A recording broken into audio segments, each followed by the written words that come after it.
নমস্কার, আমি বাণী ঘোষ, বনগাঁ সাংগঠনিক জেলা হরিণঘাটা বিধানসভা ৩ নং মণ্ডলের মণ্ডল সভাপতি।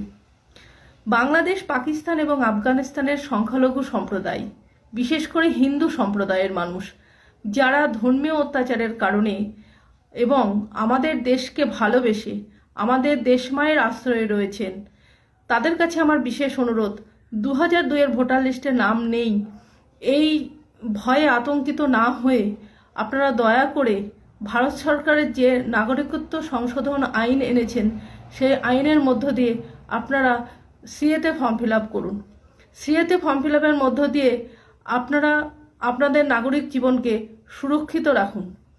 যে সমস্ত তৃণমূল সহ অন্যান্য রাজনৈতিক নেতৃত্বরা এই সিএকে কেন্দ্র করে আপনাদের মধ্যে ভয়, ভীতি এবং আতঙ্কের পরিবেশ সৃষ্টি করার চেষ্টা করতে চলেছে, তাদের থেকে বিরত থাকুন।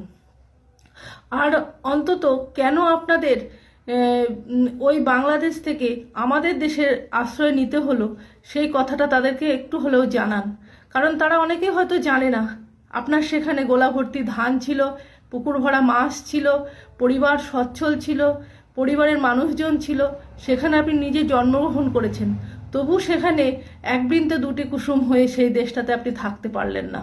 কেন থাকতে পারলেন না, দয়া করে তাদের মুখের উপরে জবাবটা দেবেন এবং ভারত সরকারের প্রতি কৃতজ্ঞতা রেখে এবং কৃতজ্ঞ প্রকাশ করে ভারত সরকারকে ধন্যবাদ জানিয়ে আপনারা নিজেদেরকে গর্ববোধ করুন। কারণ এই প্রথমবার ভারত সরকারই আপনাদের কথা চিন্তা করে যে নাগরিকত্ব সংশোধন আইনের যে বিল পাশ করেছেন সংসদে, তাই কোনো রকমে আতঙ্কিত না হয়ে আপনারা সিএতে ফর্ম ফিল আপ করুন।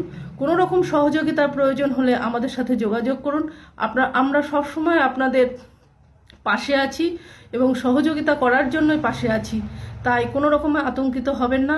আতঙ্কিত থেকে বিরত থেকে সিএতে ফর্ম ফিল আপ করে আপনার নাগরিক জীবনকে সুরক্ষিত রাখুন। ধন্যবাদ।